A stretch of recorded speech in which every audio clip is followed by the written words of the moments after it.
Sa video na ito, mga kaibigan, isang kwento ang tatalakayin natin na talagang mapapaisip ka. Karibal ko ang hipag ko. Isipin mo yon. 12 taon ng pagsasama. Muntik masira dahil sa pagtataksil. Layunin ng video na ito na magbigay ng kaalaman tungkol sa totoong sitwasyon sa buhay, pag-uugali ng tao, at mahahalagang aral.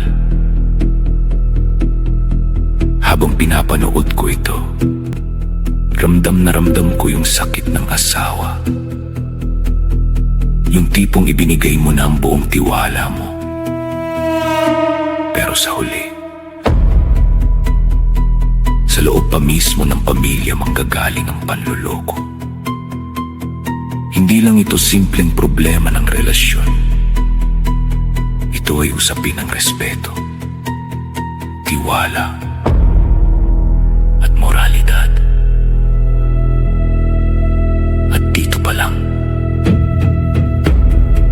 makikita na natin na ang maling desisyon may malalim na epekto, lalo na kapag pamilya ang nadadamay.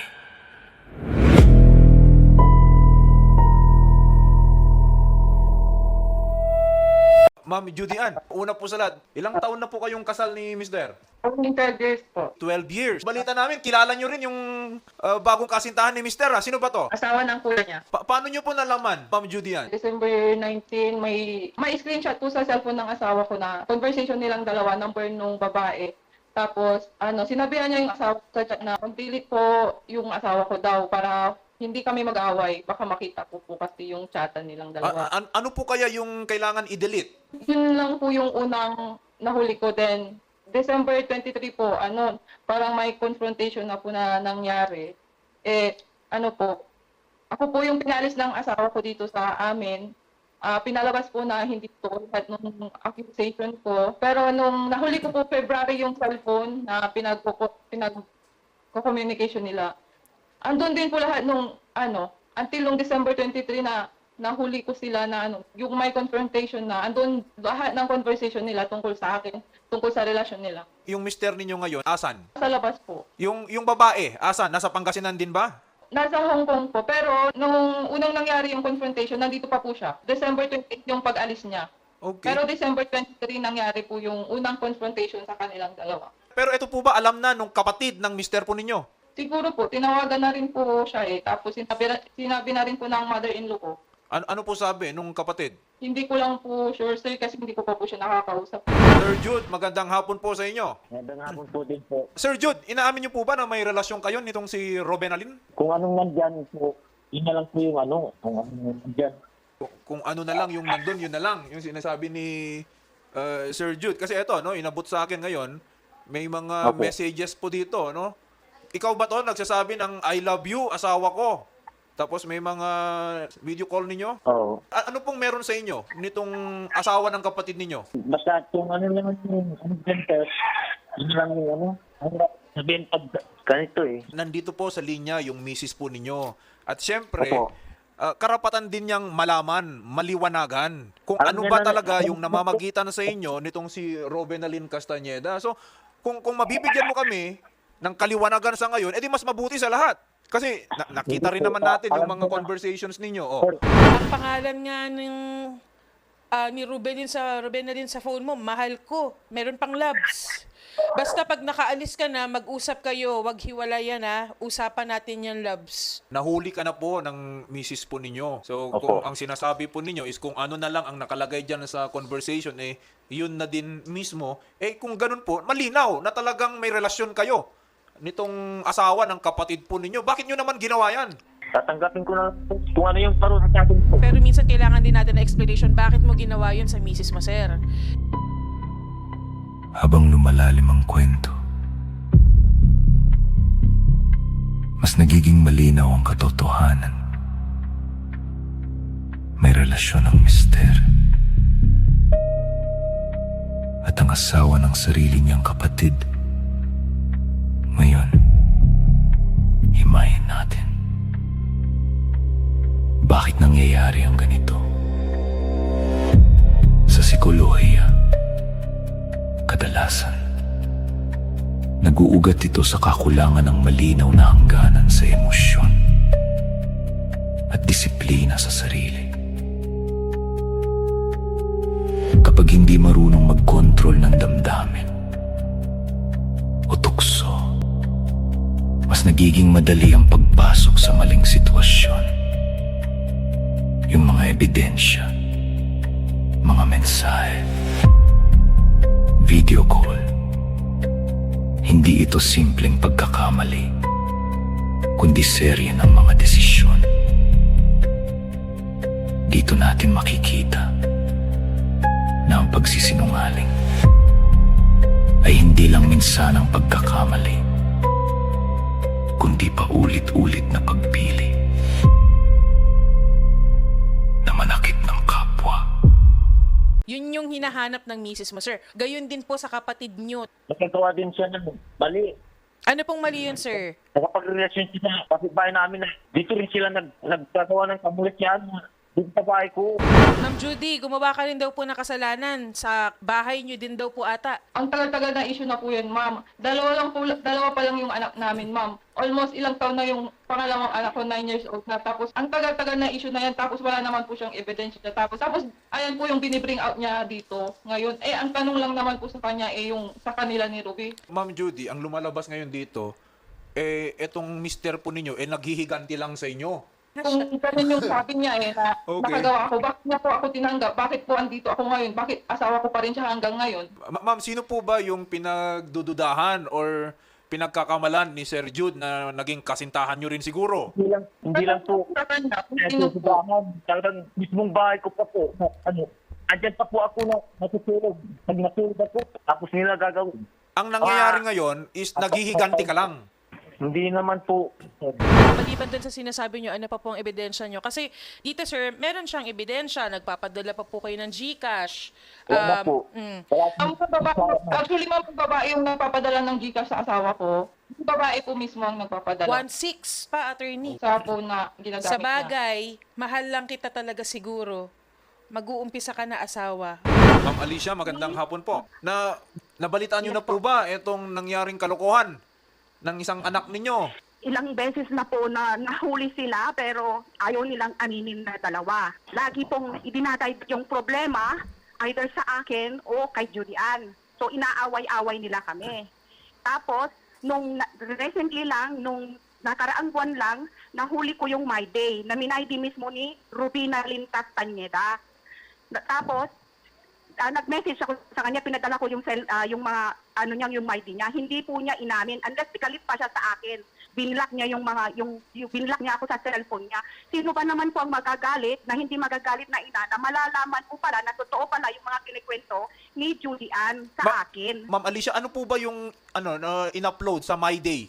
Yung nagbi-video call po silang dalawa, ang pinagbintangan po ni Rubina Lynn, alaga niya daw ang nag-My Day. Samantalang ang alaga niya, 1.5 years old lang yata. Kung sino man nag-upload niyan, ang mahalaga, merong nag-capture na talagang nagbi-video call sila. Alam na po ba nito nung mister, nitong si Robin Alin, yung isang anak po ninyo? Opo, alam na po niya. Alam na po niya. Sinabi ko na po sa kanya lahat kasi nalaman din daw niya po yata sa iba't ibang tao. Etong isang anak pa ninyo na si John Castañeda, kaya pa rin niyang patawarin, tanggapin.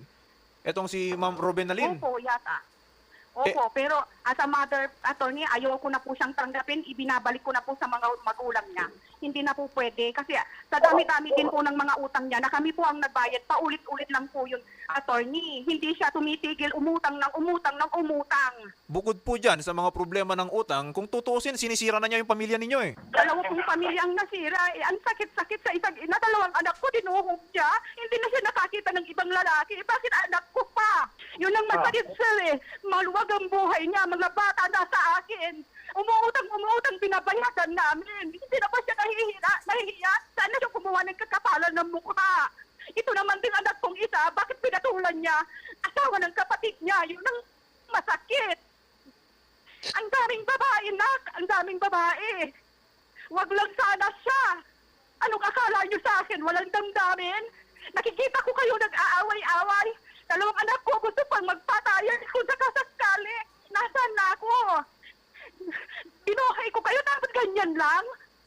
Ang sakit eh, kayo mga problema nyo lang ang iniisip nyo ako. Mga anak nyo, panggatas ng mga bata, pag-aalaga, mga bahay ko, budget natin. Ako eh, ikayo yung mga problema nyo, yung mga puso nyo lang. Ako na ina, ipinunton nyo lahat sa akin eh. Tapos yung silupin na rin naman, sagot ng sagot kahit totoo pala. Nakikita nyo po ba, Sir Jude, yung problema na ginawa ninyo? Pati yung nanay ninyo, tingnan nyo, iyak na ng iyak. Ang laking kahihiyan ng problema dito sa pamilya po ninyo. May asawa ka na. Okay? Pinag-interesa mo pa yung asawa ng kapatid mo. Itunguhan mo na maayos yung babae. Tapos akala mo, okay sila, okay kayo. Tapos hindi ko alam na ganyan na pala yung nangyayari. Tapos ilang beses pa kaming pinalayas po. Nung nahuli ko siya, ilang beses na kaming pinalayas. Kami nagtiis na mag-ina. At yung mental health ko talagang wala na talaga, naubos na. Tapos yung babae, ang saya-saya niya na wala kami dito. Pinagpo-post pa niya talaga na parang walang ipinagkakahiya. Kasal ka na. Ang ina-upload mo yung video call ninyo ng kapatid ng asawa mo. Pakalabas lang ng anak ko sa ospital. Sobra na po yung sobra na yung gidulot, yung trauma, yung sakit na ibibigay nila sa akin. Tapos yung babae, sabihin pa ako ng tanga ako. Tapos sabi niya sa asawa ko na parang ulol na aso daw, na daw sa akin na nakikinig siya sa akin. Sino pa naman ako, sir? Ako yung original na asawa niya hindi naman siya kung umasta siya, parang siya yung asawa ni Jude Ma'am Judian, ano na po ang gusto po ninyong mangyari ngayon? Pwede ko po silang kasuhang dalawa. Opo. Ipa-deport ko po yung babae. Kasi sobra-sobra na rin po yung ginawa niya sa akin Ay, kasi yung babae is nasa Hong Kong. Opo. Ganito po ha, base po dun sa mga information na nabanggit po ninyo at ni Sir Jude Castañeda, ang nakikita ko po na violation dito is yung VAUSI. Okay, Violence Against Women and Children. Lalo na nabanggit po ninyo yung mental health ninyo, yung pagtrato po sa inyo, grabe na po yung epekto sa inyo, sa buong pamilya po ninyo. Kaya itong si Sir Jude, pwede po natin kasuhan yan ng VAUSI. Nung unang pagkahuli ko po sa kanila, nung nagkonfrontahan po, at alam ni mother-in-law ko na talagang sinampal niya ako ng malakas, hawak ko yung anak ko. Hinabol niya ako, sinampal ako ng malakas sa harap ng biyanan ko. Nung nahuli ko sila. Ma'am, yung sinabi mo na nahuli yung conversation, hindi naman nahuli caught in the act. Opo. Yung nahuli ko yung conversation nila. Hindi naman ako nainik nun Tinatago po pa nga nakikiusap ako sa kanila na kung pwede aminin sa akin yung totoo para parang kaming tatlo na lang yung nakakaalam. At kasama yung banan ko, hindi na namin ipapaalam sa asawa ng kapatid niya para hindi na lumaki yung gulo. Pero sila yung nanggawa ng gulo Kawawa rin naman yung kapatid nitong si Sir Jude. Kung siya na lang ang hindi nakakaalam nitong mga pinaggagawa nila. Okay? Mabuti na silang lahat na dyan maging liable dito sa mga kalokohan nila. Opo, kasi ang laging sinasabi ni Ruby po na baliw yan, naggagawa ng kwento. Ito po ngayon yung sinasabi niyang baliw, ito po yung gumagawa ng kwento. Andyan ebidensya laban sa Ganito po ang gagawin natin Ma'am Judian, Definitely, nakikita natin diyan VAUSI. Okay? Mapaparusahan po yan ng VAUSI on psychological abuse. Okay, dito po sa ginawa niyang panluloko po sa inyo, yung abuso na nangyari kay Ma'am Judian, yun po is punishable by VAUSI. Now, ang tanong natin is, paano naman itong si Ma'am Rubenalyn? Meron ba tayong pwedeng isampa na kaso dito kay Ma'am Rubenalyn, Well, kung sinabi ni Ma'am Judian kanina na sinaktan siya, we can file physical injuries laban dito kay Ma'am Rubenalyn. Pwede ba siyang i-deport from Hong Kong? Well, pwede naman na natin siyang kasuhan dito, tatakbo rin naman yung kaso. Kung babalik siya ng Pilipinas, doon pa lang sa airport, huli na yan. Mahirap lang tayo when it comes na i-implement po natin abroad kasi outside na rin po ng jurisdiction natin yan. Pero matatapos din naman yung kontrata niya abroad, babalik yan dito sa Pilipinas. By the time na maglanding yan sa airport, huhulihin na po yan. Yun po ang nakikita natin na effective din naman na pamamaraan para panagutan nila yung mga ginawa nila. Opo. Kasi wala akong peace of mind sa babae na yan Talagang gusto ko yung may pananagutan siya sa akin. Sobra-sobra na yung ginawa niya sa akin. At kami naman po dito, tutulong din po kami para mapanagot po natin, isasampa natin, Shari, yung mga kaukulang kaso. At kung si Sir John Leonard Castañeda, bala na rin magsampa ng kaso sa misis po niya, malaya din naman po siya na lumapit sa atin at ibibigay din naman natin yung assistance. Po 3 months na po siyang nasa Hong Kong. Yung pala po, may ebidensya din po kami na may message siya sa anak ko kay Jude, na buo pala yung sahod niya pero hindi siya nagpapatala. Tapos, kai-scam din lang po niya sa akin ng pera nang galing sa bigasan. Ang sabi niya, kuhanan ko siya ng bigas sa CSI, tapos ipapautang niya. Yung pala, binayaran po sa kanya ng cash, hindi po niya binigay sa akin. 30,000 po yung dapat niyang bayaran, hindi po niya binayaran hanggang ngayon. Ako po yung nagbayad, samantalang pinapadede ko pa yung mga anak niya, yung anak niyang bunso, yung mga pagkain nila, pag-aaral nila, hindi niya yan naisip. On top dun sa isasampang kaso po ni Ma'am Judy Ann, yung estafa po na ginawa po sa inyo, isasampa na rin po natin yan. Mas lalo pang bumigat ang sitwasyon. Dahil pati pamilya nadamay. Hindi na ito simpleng personal na problema. Isa na itong isyong panlipunan. Dahil sinisira nito ang pundasyon ng pamilya. Sa totoong buhay, kapag nasira ang tiwala, napakahirap na itong buuin muli. At kung pag-uusapan ang aspeto ng batas, ang ganitong sitwasyon ay maaaring magdulot ng komplikasyon sa paghiwalay. Lalo na kung may mga anak na sangkot. Yung ina sa kwento, kitang-kita ang sakit. Dahil bilang magulang, parehong anak niya ang nasasaktan at nagkakamali. Ipinapakita nito na ang isang maling relasyon hindi lang dalawang naapektuhan, kundi buong pamilya.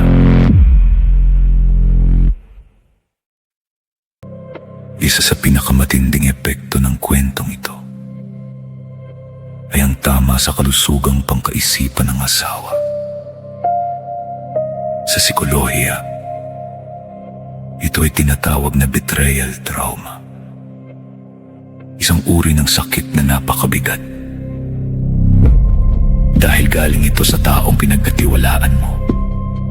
Yung paulit-ulit na panloloko, pagpapalayas, at kawalan ng respeto ay maaaring magdulot ng matinding pag-aalala, depresyon, at pagkawala ng pagpapahalaga sa sarili. Kaya mahalagang matutunan ang respeto sa sarili at pagtatakda ng malinaw na hangganan. Hindi mo kailangang manatili sa sitwasyon na unti-unti kang sinisira. Minsan, ang paglayo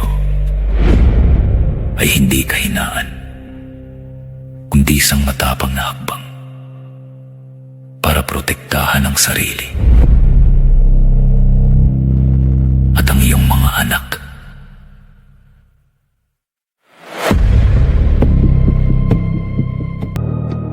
Ngayon, tanungin natin ang ating sarili. Ano ang pwede nating matutunan dito?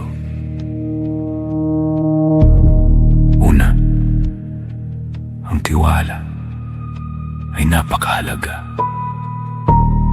At kapag ito ay nasira, mahirap na itong maibalik pangalawa. Bawat desisyon natin may kaakibat na konsekwensya. Hindi lang sa atin, kundi sa mga taong mahal natin. At pangatlo, piliin natin ang respeto at katapatan kaysa sa pansamantalang tukso. Sa huli, ang kwentong ito ay hindi lang simpleng kwento, kundi isang paalala na ang tunay na pagmamahal ay may kasamang pananagutan at integridad. Dahil ang mga desisyon natin ngayon ang huhubog sa kinabukasan na ating haharapin.